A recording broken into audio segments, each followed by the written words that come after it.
building in the historic district, it goes to dialogue for 90 days. And I know they already, I think, skipped over you all, and they got some bids for demolition, which were like $50,000 to $60,000 or more. They actually exceeded that. Well, so if you file a lien, no one's ever going to buy that property. I don't know the answer, but I like to have it on the agenda so you all can start coming up with some ideas. We just went to Nashville last month, and they had, their buildings are kind of like ours, either 2 or 3 story brick, and they had one facade that was up with scaffolding, not scaffolding, but supports, because you know that they're going to save that, and someday somebody will come in and do something with it. And that's what I'm hoping, that, you know, if I owned the building, I would take off the front and just redo the front, you know, maybe even put livery so it looked decent. And we've talked to the man that owns the building, and I don't know what, you know, no one knows the solution. But I'd like to get it on the agenda and start dialoguing or having input. Just a reminder for the commissioners, you really can't respond to public comments. You can hear it and accept it. If you want it on the agenda later on, you can put it during the commission comments for future items of discussion, those kinds of things. But I can kind of give you a little bit of detail. It was set for demolition. It did exceed a price that we thought was fair, and so right now it is being taken off of the demolition list for possible revisitation later on. What's the address? I had an internal It's right across, it's right next to, you know where Smith Funeral Home is? Go across the street, I own those sheds. Okay. And it looks like one under, but I own the sheds, and next to that is It's a wooden structure. Yeah. Wooden structure, I can picture that. I had an internal communication or internal conversation with our code enforcement and just talked about, just because code enforcement is no longer in the same office as the group that runs the planning or the Historic Preservation Commission doesn't mean that we don't still have those guidelines set in place to where the dialogue does have to come in, and so this is going to be kind of reinforced, and everything that Ms. Hertel said is 100% accurate. This will have future dialogue should it go back on the demolition list, and at any time if a commission member wants to see it on a future agenda item, we can also entertain it then. So.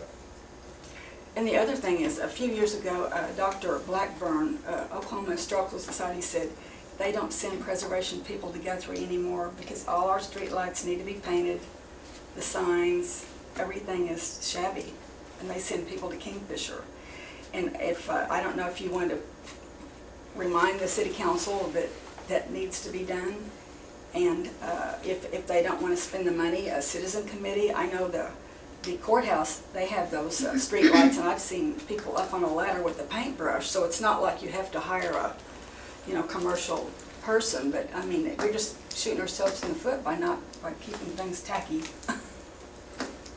And I've offered to be on a committee to, you know, research how to get it done or how to get paint donated. I've already volunteered to the city manager, and I haven't heard back, but I think there's a lot of people that, you know, would benefit from. We've talked about the polls before, so.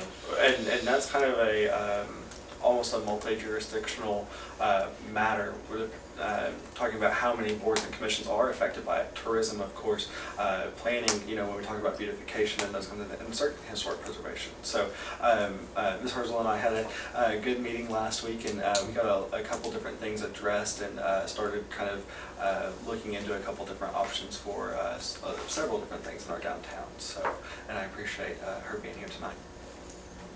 Thank you very much. Thank you. Are you speaking?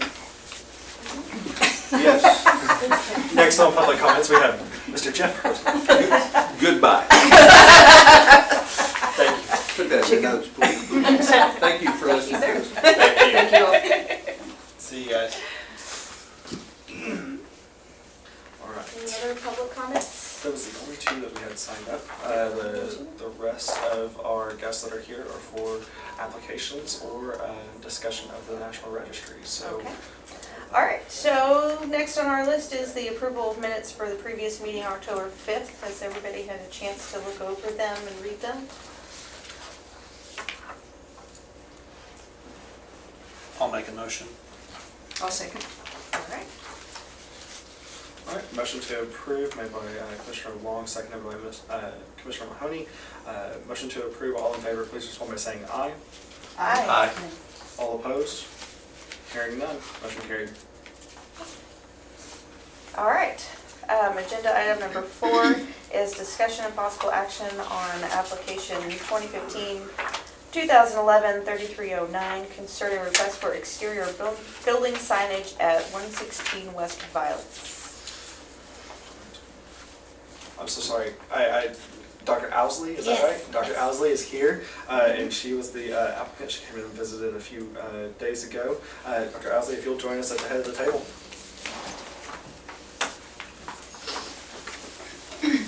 You see the background, again, 116 West Violets.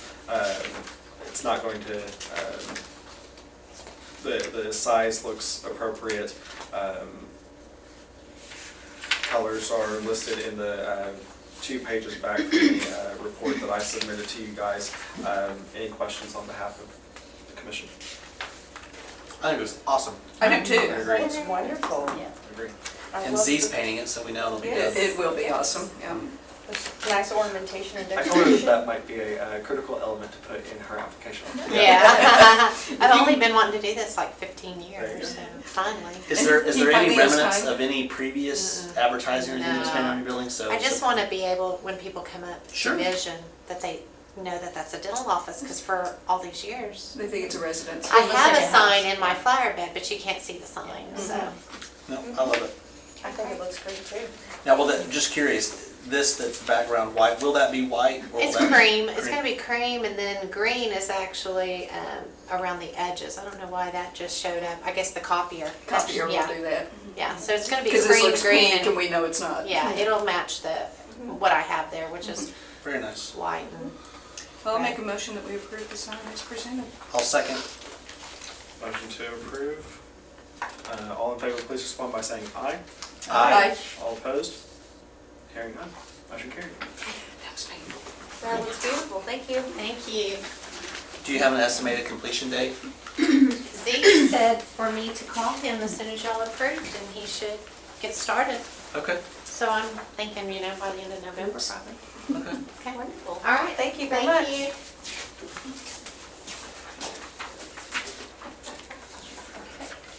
All right, agenda item number 5 is discussion and possible action regarding application number 2015-2011-3276. A request for window signage at 113 West Harrison. All right, and if the, Do I was actually gonna say Okay, that. so I need to, let's be formal. We're family. Again, your report was submitted to you guys on October 16th. Signage will not occupy more than 30% of the available space. Any questions? The applicant is here. Looks great. That's a great design. It's, Is it going in both windows? It is. Okay. Yeah, and it's actually gonna be centered right in the middle, and he is doing white lettering, is what he said, because I was thinking black, but you won't see the black, because No. it's as deep as the windows go. Right. oh, it's going to be window with the decal. There you go, I see it now. Yeah, it's a decal. Great. What colors are they? Is it just? White. White. It's white? Yep, Okay. just gonna be white lettering right on the windows. Wow, that's beautiful. I love it. Are you gonna have anything on the doors, your hours or anything like that? I was just, I don't know, I wasn't gonna have him like put anything permanent on there, I was just thinking a little thing that said Says- hours. Yeah, I mean, because I didn't have anything that I was gonna actually Okay. paint on there and decal on there, no. Maybe like a temporary decal window hang or something like Yeah, that. how they have the little ones that say your hours in there, yeah, that's what I was gonna put Just there, very by the way, signage. yeah, Mhm. yeah. I think that looks really great. Love it. I have a question about the open and close signs that go in there, like Caesar next to me has that huge open sign, are those allowed there, or is that, I mean, No flashing LED signs. yeah, I knew that one, but this is just like his is just one of those plastic, real flimsy, like you turn it around, it says open, you turn around, it says close, so those are fine just to put, okay. So I wanna make sure what could be used for that. We got at the museum, we found one it's an old vintage looking one. And so it just adds a little bit to the. Where did you get it, do you know? Like retail resource supply, Okay. gift shop supply store, and it's just on a little stand. And so they have lots of different ones that look less modern. Okay, yeah, cause I was like, that thing is just like black and Right. orange, it looks But like a garage there's- sale sign. Exactly. That's what it's Exactly. going for, Yeah. But so- we don't have, I don't think we have any rules against like Okay, the okay, black. I just wanna make sure it's fine. I'll make a motion to accept it. Yep, all in favor, say aye. No. Sorry. Motion and second to approve. All in favor, please signify by saying aye. Yep. Aye. All opposed? Hearing none. Congratulations. Yay, so does that mean Now I get go to get leave? open. Yeah, I mean, I get to leave. Wait, Yay, why not? okay, bye, thank you all. See you November Thank you. 16th. All right, Or wonderful. shortly thereafter. We'll be with the huge crowd. With the Yes. C, that's what I'm talking about. Bye, guys. We'll see ya. All right, agenda item number 6, discussion regarding upcoming nominations for the National Register. You don't need to move down there, kind of stay. Wherever you want to go. All right. Anyone have any preference? Nope. Okay. Linda Ozan is here with us from, what agency are you technically with? With the Oklahoma Historical Society, I'm in the State Historic Preservation Office. So, That makes sense. We have 2 pending nominations for the National Registry, and so she just kind of wanted to go through the process and a little bit of the details. We have internally as staff compiled some documents that we have to send out to local officials and property owners who are affected. It just so happens that the city of Guthrie is one of the property owners, and so we addressed it to ourselves, and we didn't have to certify mail it, but we got that taken care of. So we're going to send out a couple other ones after Linda approved them earlier, whenever she stopped by and visited me a little bit earlier. So with that, I'll turn it over to her. so to kind of give you a background of why we're doing this today, you guys haven't reviewed an actual National Register nomination since 1999. So everyone on this commission has never reviewed a nomination. So we're going to go through what your responsibilities are, and then I'll take any questions you might have about that process. Okay? So you're in charge of mine. I am. Click away. I am. Okay. So for those familiar with the National Register, we have 4 criteria that we evaluate National Register nominations on. Click. And it's the association with events, association with persons, the design characteristics, and the ability of the property to yield information. So under criteria consideration A, we're looking at properties that have mark a specific event in time, whether it's in American prehistory or history, or it's a pattern of events or historic trends that make significant contribution to the development of a community. Click. So here you'll see it can be a singular event that happens at a very specific time, like the Washita Battlefield in Roger Mills County. It can be a continuum of events, such as commerce is an event, and this is the Downtown Mangum Historic District. Agriculture can be an event. I like to show this one mostly because it's unusual. This is Magruder's Plots. This, if you're not familiar with it, is up at OSU. It is the longest cultivated field in the state for specific wheat patterns, for wheat cultivation. When ODOT needed to do a project, this field was in the way. So they've lifted up all the dirt and moved it. So now it's not just associated with agriculture, but it's a moved property. But they didn't want to lose the research that had been done on this field. So it's an important part of Oklahoma's history and heritage. So it's just one of our unusual properties, but it is significant for its association with agriculture from the 1892. So next, education is also considered an event. This is the Lincoln Colored School in Fairfax and Osage County.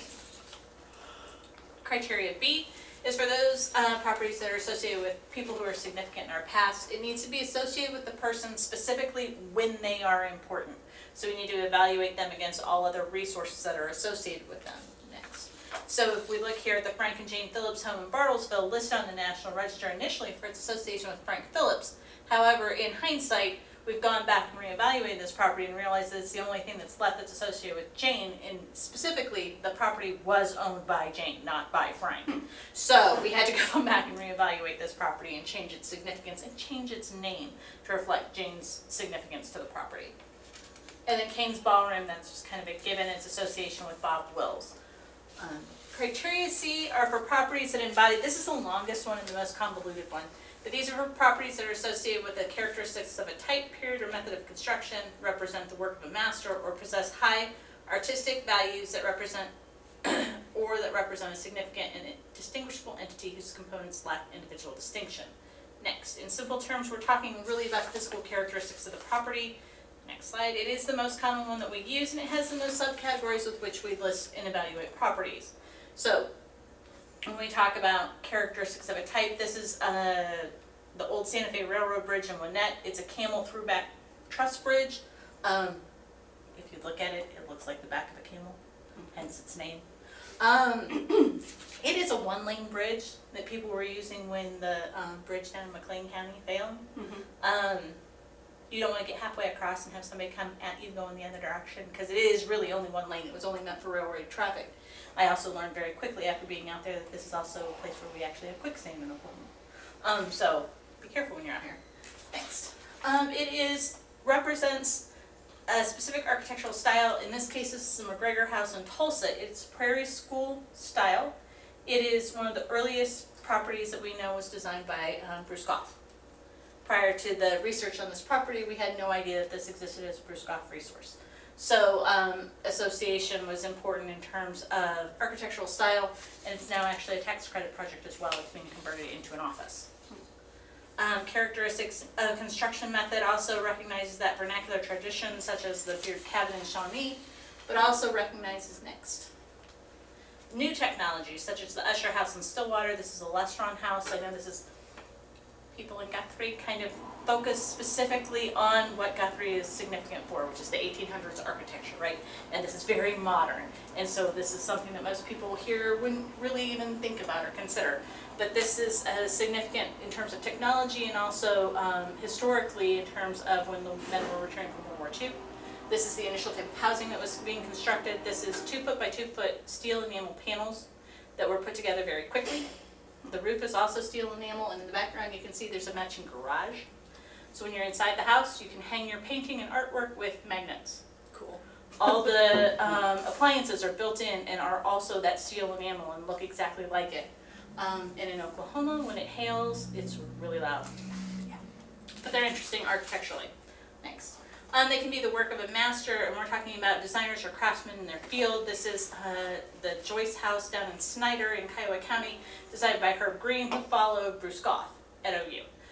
So we deal with architects on many different levels. Here we're looking at the Price Tower in Bartlesville, designed by Frank Lloyd Wright. Or the masters, next slide, can be of local significance, and here we're looking at the Love County Jail and Sheriff's Residence. I always say this one up. It's a local architect, but it's also unusual in that the sheriff and the inmates live together. They are properties that have artistic value. Again, I always have to say art is in the eye of the beholder. However, Ed Galloway's Totem Pole Park, located adjacent to Route 66, is significant for the tourist industry, but also in this case, art. If you're not familiar with what happened just this summer, 2 students from both coasts came to Rogers County and helped restore this, free of charge, and restored all the painting. So it turned out to be quite beautiful. And then it can also be something like the Whitechapel of Song at the University of Central Oklahoma. And this one, I don't think a lot of people realize, is designed by students. All the stained glass, all the pews, all the inlay in the floor is student design. So important in terms artistically of what it represents. And then the last part of it, of that definition of criterion C, where distinctive entities whose component lack distinction, that's where we pick up historic districts. Here we're looking at Automobile Alley, but certainly in Guthrie, we have our historic district, and that's the easiest way to get a large grouping of properties listed that may not individually be eligible. Okay. So criterion D are for properties that have yielded or may be likely to yield information in prehistory or history, and here we're talking specifically about archaeological sites. So this is the Rose Hill Plantation down in Choctaw County. You'll notice there's a lot of Oklahoma Historical Society photos here. It's just because I rewrote all the nominations. But this is Rose Hill Plantation. It's the largest plantation in the state of Oklahoma. We're working on trying to locate the slave quarters and things like that down at this site.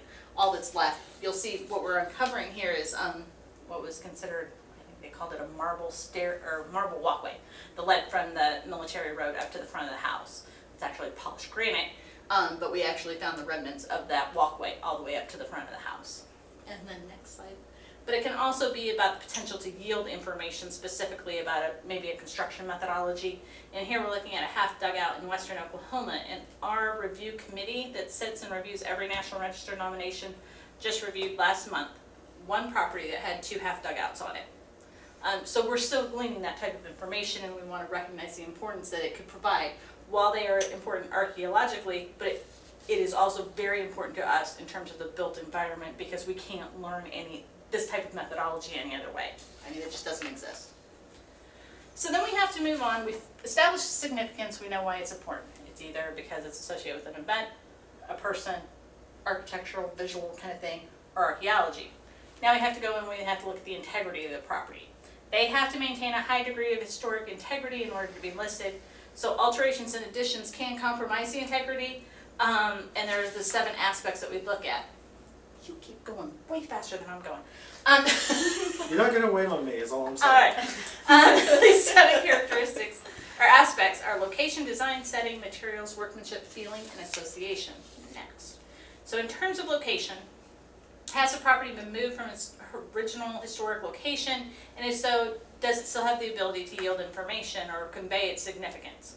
Obviously, we root the building construction to its significance. Its original location is really important when we're talking about, you know, housing to a courthouse square or housing to a mill district, those types of things. That's what we have to look at when you move a depot from the railroad tracks. What kind of implications does that have? If you move to the next slide. Here we're going to look at a very specific example. This is a bank that was located on a back alley, and the orientation of the building was such that it really faced the alley.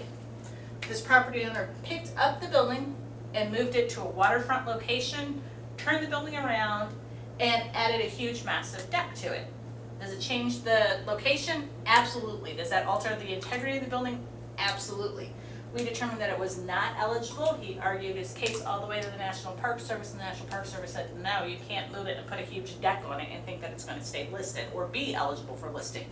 So in this case, you know, location was pivotal to this. You can't move it from a back alley to a major thoroughfare and think that you're going to maintain the integrity of location for this building. So next. Design. Has the original appearance of the resource been altered? Do those alterations impact the original design intent? Design refers to the overall form, plan, and scale of the building, as well as its spatial orientation and architectural style. In terms of this building, this is the Cleveland County Courthouse. It was listed individually on the National Register. Since its original listing, it's had 2 more additions on it. Does that change the integrity of the building? Absolutely. I mean, especially when we're talking about the last addition that more than doubles the size of the building. So, setting. Has the setting of the property changed and doesn't affect its ability to convey its historical significance?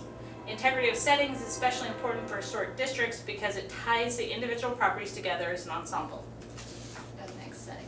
So here's our house, listed on the National Register, located kind of between Oklahoma City and Edmond. Next slide. When we start building up all around this house, what does that do to the setting?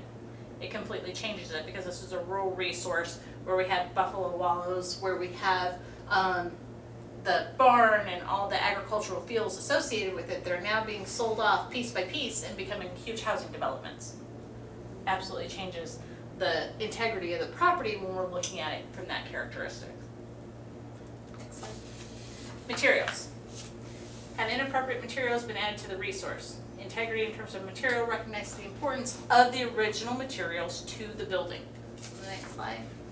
You know, it's kind of a no-brainer. This is the Mangum Historic District down in Greer County. They took out the storefronts, they put in artificial siding, they took out the windows, put in inappropriate windows. The only good thing about this photo is that the vehicle at the very top there has an Ohio State Buckeyes cover on it. I was so excited. But anyway, it's, you know, it's a non-contributing building. Once you do this kind of alteration to it, there's no way it can maintain its architectural integrity in terms of materials. Next slide. Workmanship. You know, integrity of workmanship recognizes the importance of the local building traditions, early technology, and the craft that the workers brought to the building. Next slide. This is down at the University of Oklahoma. This is OCCE.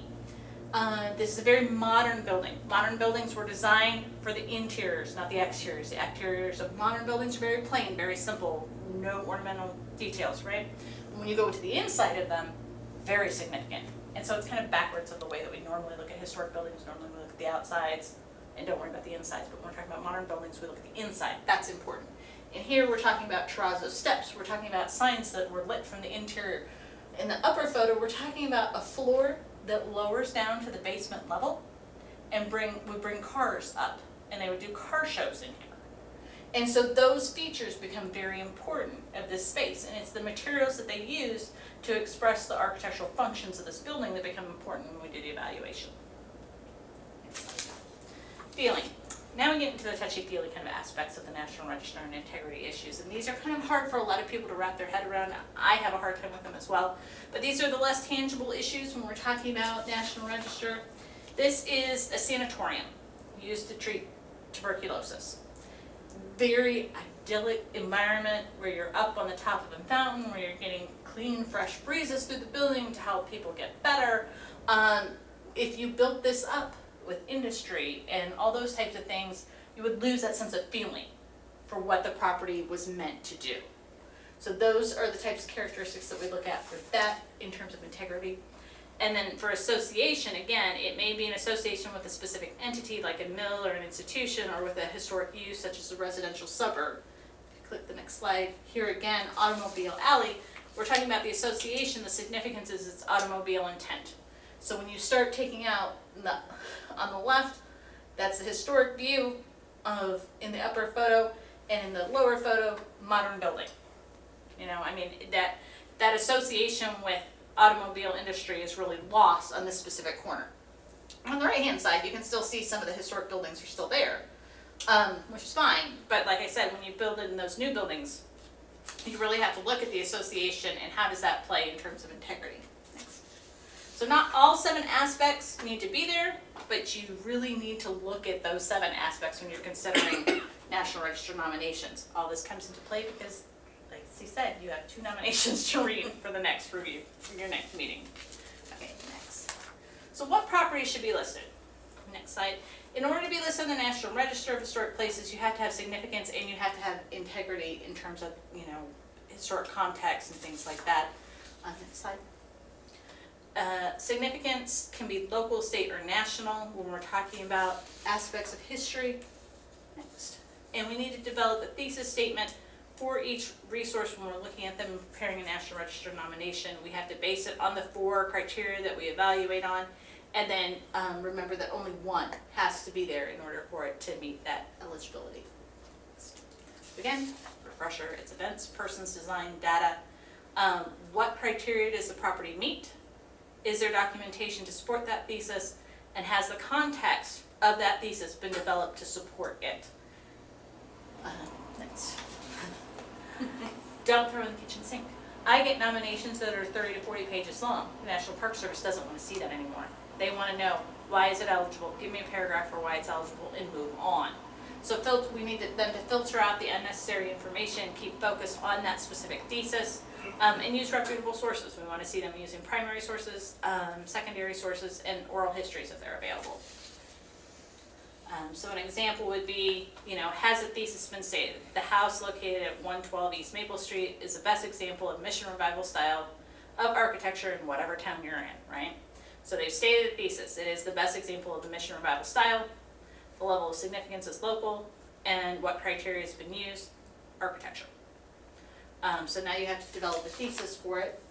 So the circumstance in which it occurs, we have to have the contextual frameworks of historic and subject, and then what is that level of significance and how the historical development of the area happens, put that building in that context, and narrow the focus of it specific to that significance. We want to describe the historical developments of that subject, the criteria used, the level of significance, and again, tie it all back into your thesis statement.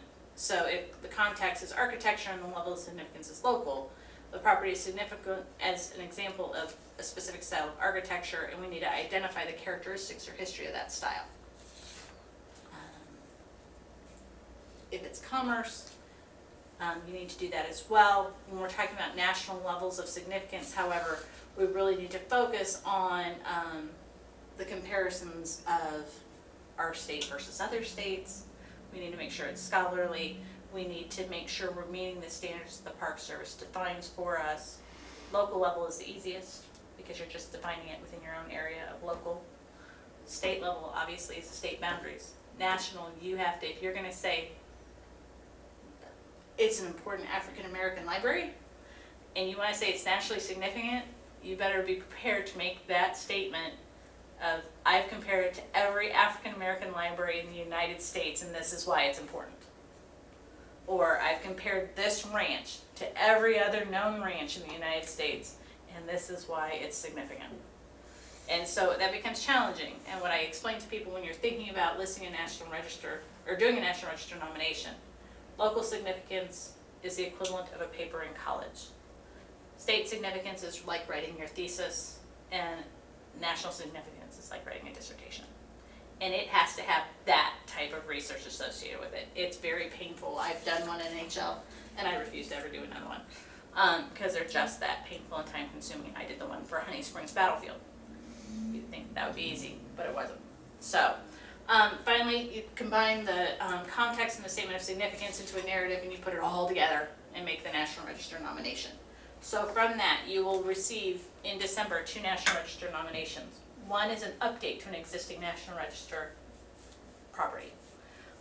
You will just be looking at that based on its architectural description, because at the time it was listed, it had a really bad one. It was done in the 70s. So it's a state publishing building. So it will now have a full architectural description so that whomever gets the property can take it, and if they're doing tax credits, run with the architectural description and be done with that part of it. The second will be the Excelsior Library, and prepared by one of your committee members.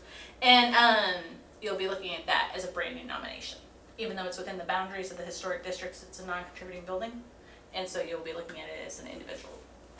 So each one, you will need to, I tell you this, I'd like to think that my committee members read every nomination before they come in and sit down and vote on it. I don't expect that you will, but it would be great if you would read it and be able to ask questions if you have them and vote appropriately based on what you've read. So with that, does anyone have any questions about what you do, how you do it? I've never seen anyone go through 60 slides that quick. So, I was just getting ready to say, could we start over? we They have have time. it. They have it on file here, so Yeah. if you have Just questions, kidding, you can just go back and look kidding. through it.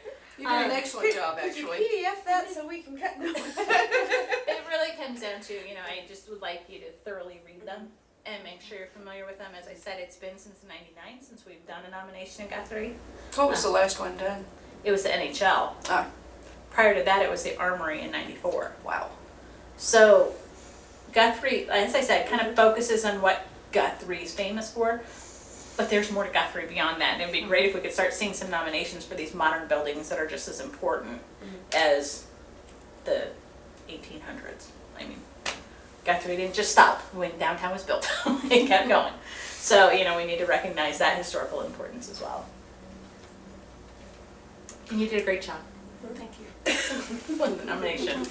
So what do we do after we read them? What are we doing at the next meeting? Are we discussing them? Are we You're deciding? discussing, your job What do at we- that yeah. meeting is to review the nominations and make the recommendation to either move them forward through the process, which means move them to my office for further review, for the Historic Preservation Review Committee to act on, or to come back and say, you know what, I don't think this was very well written, we need this additional information, can you maybe do this? Of course, the property owner does have the right to say, no, I'm not gonna do this, can you please go ahead and process this, Linda? And I can do that. But I mean, your job is really to review it at the local level, you're the local authorities, you're the one who knows the history better than anyone else. And so as the commission, it's your job to read them and make sure that they adequately represent the property. And then make that recommendation to my committee. What's the timeline again for when they need to see the nominations? You will need to send it, you will receive it 30 days before your meeting. Which is like tomorrow. Yeah. He has it all. He's ready to go. So you'll get that, you'll get the agenda, you'll get the nominations. Remember that what you're seeing is in a draft format, so there may be some typos in them. There may, and if you see those, that's fine, and get them to me, and I can address those.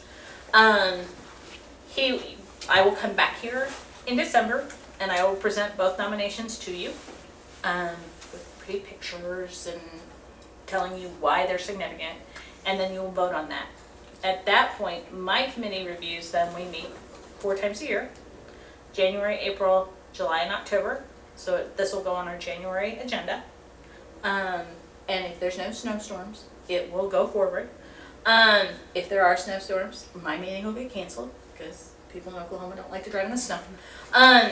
And so they review it and they act on it. They make a recommendation to the State Historic Preservation Officer, He takes your recommendations, their recommendations, and makes his decision. We send them off to the National Park Service. From the date that they receive it in their office, they have 45 business days to act on the nomination. They will either list it, return it for additional information, or say that it's not eligible. I don't send properties through the process. I don't think they're eligible because it's a waste of your time and mine. So if we've made it this far, I think they're eligible. And I'm probably about 99% accurate that they're gonna get listed. I've only had one return since I've been here for additional information. At the end of that time, I then notify the property owners that it's listed or that the additional information has been accepted. And then once a year, we have a dinner where we recognize all the properties that have been listed over the past year. And we hand out certificates. They've been signed by the preservation officer, the chairman of the board, and the governor.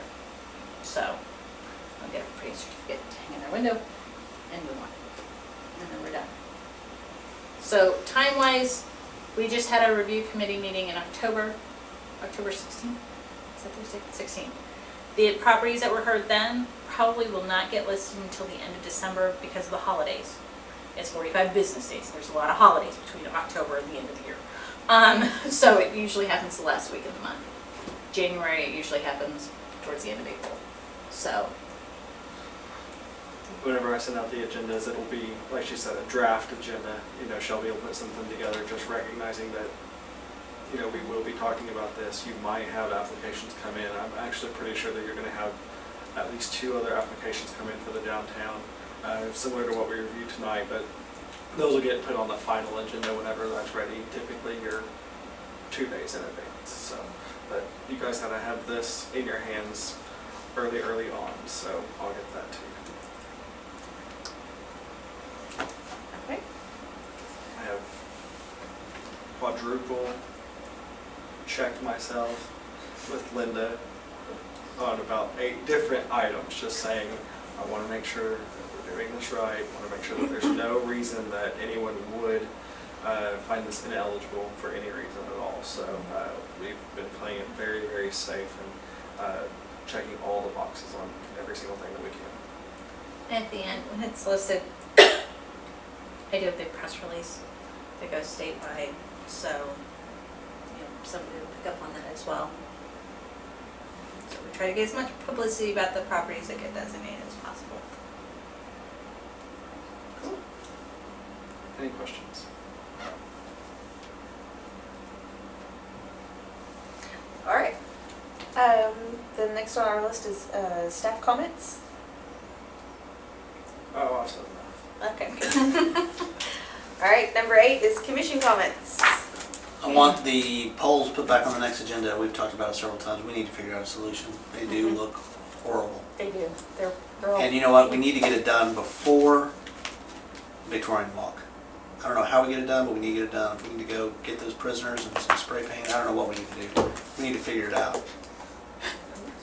But we have a lot of people coming to town We do. real I mean, soon. the next few months, Mhm. I mean, it's just, it's pathetic. And I think it screams that we don't care. Mhm. I'm tired of looking at it. I noticed something the other day. We have, coming off I-35 on the new, so much nicer there with the lights and not being afraid to Right. get run over. It's awesome. But there's no signs at those exits at all that say historic downtown. That's actually one of the things that Carol brought to me, Okay. that we're looking for some historically accurate signs as well. So that She even offered to pay. I mean, she sent the text to me too. That's awesome. I mean, Okay. they're even willing to help pay for it. We need to just get it done. And we immediately sent requests for Public Works to investigate that. Cool. Say, hey, ODOT, what happened to our signs that were there? Mhm. And why are they not there any Missing. longer? So Municipal Service is taking a look at Okay, that cool. already. So can we have that on the agenda to follow up on or Yeah, something? I would. Because if ODOT took our signs, then ODOT can replace our signs. Or helps do something, figure something out. And then go ahead, I mean, I don't know, that livery building is an eyesore. I don't know necessarily if it's worth saving, but that's my opinion. But Is it a let's- local owner? We owe it to her to at least talk about it. sheep. To be real honest with you, I'm not entirely sure. I'm not either any longer. Like I said, we got bypassed in a lot of that demolition talk, so it's just because code enforcement's outside of the planning office for the first time in Forever. 35 years, Yeah. so. What's the address on it again? I'll go. It's right there by do some the, across research. from Smith's Funeral Home. I don't know what the address is. Okay, Right across the street from Smith's Funeral Home. You know where the parking lot is on the corner? yes, Right next to it. okay. I'll do some It's a research very on it. dilapidated white building that First National Bank first owned at one time because we stored some things in there, but we haven't owned it for a long time. Or they haven't owned it, from what I understand, for a while. First National owned it? At one time. Bank First. And I honestly thought they still did, but I did too, but I was told no, that they didn't, so. Hmm. And whether that is accurate or not, but I know because we would let the library store their books for their book sale and that kind of thing in there. And that was taken away, and I think Steve even kept his carriages in there for a long I was time. gonna say, I think so. That's what I think. So, But nonetheless, she took Yeah. the time to come bring it to our Yeah, attention. I absolutely. think we owe it to her to Let's have have her a on discussion agenda. about it. Yep. Yeah, So absolutely. I've got poles, signs, and the library building. and I know that was another thing, discussed Carol, I probably talked to you about with the trash can, the covers. Yeah, I can give you an update on that right Okay. now. Waste Connections noticed that they were collecting way too much water inside of the Rubbermaid ones, and so they are already seeking those alternatives. So they want to find something that is, one, historically accurate, and two, functional. So they've been on that. I sent that one to Bruce immediately after talking to Carol, and he just said, hey, Tom's already taken care of it. So, Wonderful. so I hope that that is done. Again, we have a very, very big historically themed event coming up, and so I hope that that's done in time for that. The prison makes those trash cans that look very similar to what we have. I don't know if we don't get, we need Well, it's more of kind them of like the park benches that we got through the through prisons. them. Yeah. It'd be nice if we could have more of those downtown instead of the little concrete ones that are cracked and the Yeah. legs are caving in and they're still sitting there and people sitting on them, and it just, I cringe when I see someone sit on one of those because I'm just waiting for it to go. You know? Yeah. And how about we talk about, we need some type of downtown sidewalk. There's a lot of pretty pots and displays and things that go on. Extraneous stuff. And there's sometimes there's stuff like, it looks like a damn garage sale going out, like in front of the Simple Life Center a couple weeks ago. No, you can't bring all your crap out and put it on tables and have a sidewalk sale. Just because you And want take, one. just because you want one all over the sidewalk. You literally couldn't walk through there. Well, that probably should have been a code enforcement issue from the very beginning regarding ADA, but Yeah. I mean, it was, so I don't know, maybe even what people choose to leave outside is cool, I don't know. I've got downtown sidewalk restrictions. Yeah, Mhm. we need something. I mean, you can't kind of just, I mean, I like Magnolia and some of those, they put those pots and they grow flowers and it Flowers, looks beautiful. very pretty. Mhm. It's very inviting. But then there's some that just bring out. Well, I love Rick's. You know I do. And I like them having a little table and chairs up front, but those chartreuse ones, Yeah. they're almost neon green. Yeah, Just don't go. don't look good. We kicked a neon green trash can out of the historic district not long ago. So. Yeah, so it's just little things like that that really have been escalating through the years that have kept us from that look that we had at one time. Yeah. And we have more and more people that are coming constantly through the year again, Mhm. you know, and And apparently we have lots and lots and lots of movies. we do lots and lots and lots of I like movies, the place. even if they don't want murderers. Yeah. Yes. Weird signs. Disconcerting. Well, do we have like a cleanup Guthrie kind of day every year? In April, Like, isn't it? Yeah. before 89ers. It's before 89ers. Mhm. Kind of along with Earth Day. It's the and- first Saturday, first weekend of April. Mhm. Because you have big trash. I mean, they'll big trash they'll day. take They everything. take all the hazardous They take things. everything. And, yeah. What if could we maybe suggest having a downtown cleanup Guthrie walk kind of thing before the holidays? Might be something that we could talk, maybe not on the agenda, but I could probably just ask Neighborhood Solutions and Guthrie Cares. I'm sure the CBD board has interest in getting something like that done. Again, you know, there's so And we many have a things that couple of HP and people CBD downtown cross like over Amy on. Hurley that just does a lot on her own. Yeah. She, through the summer, will go around and weed downtown. Well, I was even just thinking that with the high school, you know. The Honor Society kids are looking for community service They're- projects. Right, they're always looking for things like that. Well, and our new chamber CEO has brought in a church, a very large church group that's doing, I think, monthly or bi-weekly events that are benefiting the Guthrie community. So very strong. But it would be kudos to nice Hetty. if, Yeah, like it's awesome. you said, the downtown area, just sometime this month could be blitzed, Yeah. so that we put our best face forward. Yeah, even if it's just a bunch of volunteers with black paint and paintbrushes. Yeah. Because we've had a lot of buildings that have been spruced up this year, and we owe it to them too, to keep the rest of the town looking good. Speaking of that, I think that we're looking at a couple different incentive programs to continue on with that building investment for the next year. We're looking to see what we can utilize to bring more attention to the need for sprucing up these buildings. So we Do you know when they're gonna be hanging the I don't. wreaths? The wreaths. Because we need to coordinate, if we're gonna get any painting done, we need to get it done before they hang the wreaths. I will. I'll call Max. Considering Thanksgiving Harder's the one in weekend, charge of that. they So usually have try to everything do- done. They have it before Thanksgiving, so Have it they'll done probably be doing it prior the next to. couple of weeks, Yeah. because it doesn't take them long. Right. They're just gonna go. But all of a sudden, when they, I'll see if Timmy or Charles has an idea of when they're looking at doing it and see what I can find out. Another thing I was wondering about, the vape shop over on Harrison, that, Yeah. the windows, did they ever do anything about those? You know, they had ordered their windows prior to coming. I don't think To they've be done real a honest with thing. you, I'm not entirely sure. They I got don't think they approved did a thing. No. No, they did not? No, they did not. with an amendment to where they wouldn't have to come back if Yeah. they would have done It had to be certain wooden things, but windows. they- Yeah. Yeah. It Yeah, had to be yeah. wood framed windows. But they haven't. They But- haven't kind of tell us that they were blocking off streets to block off. I've kind of kept an eye on it, unless they've done it when I've been out of Installation. town. I haven't noticed that they've done I anything. haven't either, and I was just curious as if anybody had heard anything. She might have just given up, or found another solution or something like that. Because remember the reason that she was coming for it was because there was a DB hole hole. through it. So she might have been able to find another solution. But sorry. Yep, you're fine. I was just I knew that curious. there was an amendment included to where they wouldn't have to come back. So. Now that you say that, that sounds Yeah. right, yeah. But, It had to be wood framed, or not the metal. because of being on the lower level. Mhm. all right. Anything else? Thank you, everyone. Thank you very much. Okay, motion to adjourn?